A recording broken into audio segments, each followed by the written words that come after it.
Hey Gemini, and welcome to your semi-bi-weekly, pretty much, reading for the full moon lunar eclipse to the new moon. So for that period of time, which is approximately 2 weeks, right? It's approximate. So we're taking a look at that. We're going to get an idea of what themes are coming up for you. Interesting. And also we're going to get some spiritual advice just for extra guidance, especially because we're coming off of eclipse season.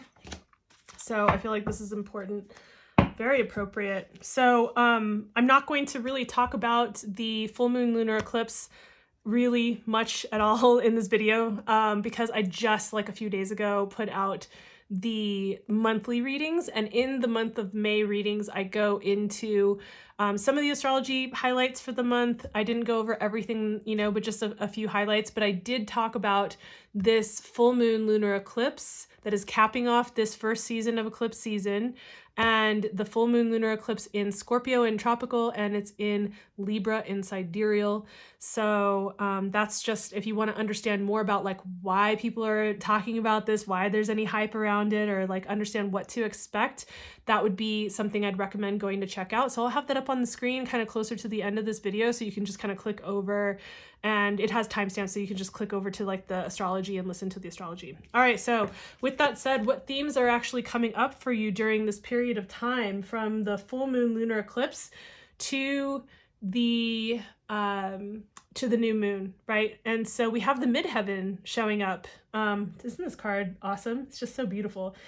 I mean, and the midheaven is the pinnacle, right? It's at the top part of our chart, is really public. It has to do with our our work, our purpose, what we're here to do, what we're here to like create, what we're wanting to make happen, right?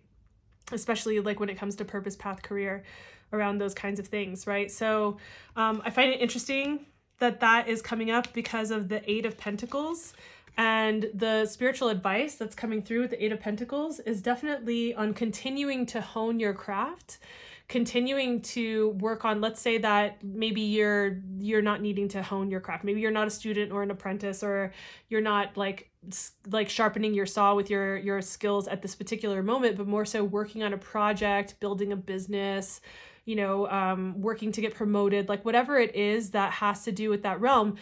We're dealing with the pentacle suit, right? Which has to do with the earthly plane, which can have to do with our finances, which has to do with the world of the tangible, right?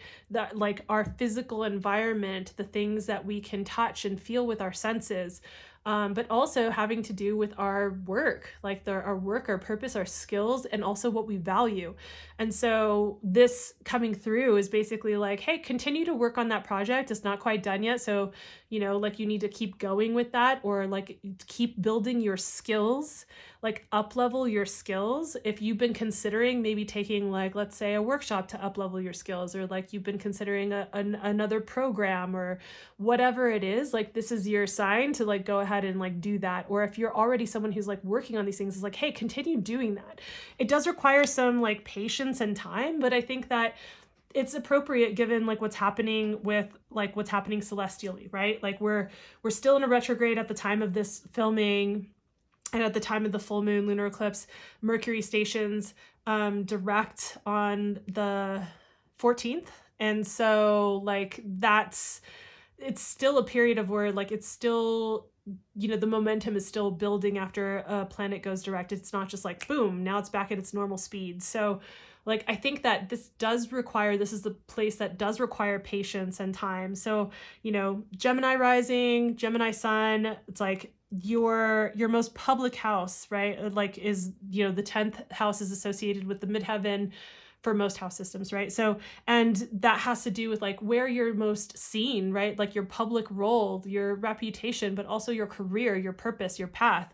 And just knowing that, look, there's more to do, there's more to build, there's more to like grow and sharpen your saw and continue to like put time, energy, and attention into this. So that's going to require some time and patience. So I hope that this is helpful. I definitely feel like, this is definitely going to speak to a few Geminis out there, but obviously it's a collective reading and it's not going to hit for every single Gemini rising or sun sign. So if you're checking out your sun sign, go check out your rising sign. You know, maybe that one resonates more for you this month. If you want something specific, that's where you want to book a one-to-one. And if it's with me, the description box below has that. But if I would definitely recommend going and at least checking out the astrology for the month of May. And like I said, there's timestamps and that'll be up here on the screen. So hopefully this is helpful and I will see you in the next video. Bye.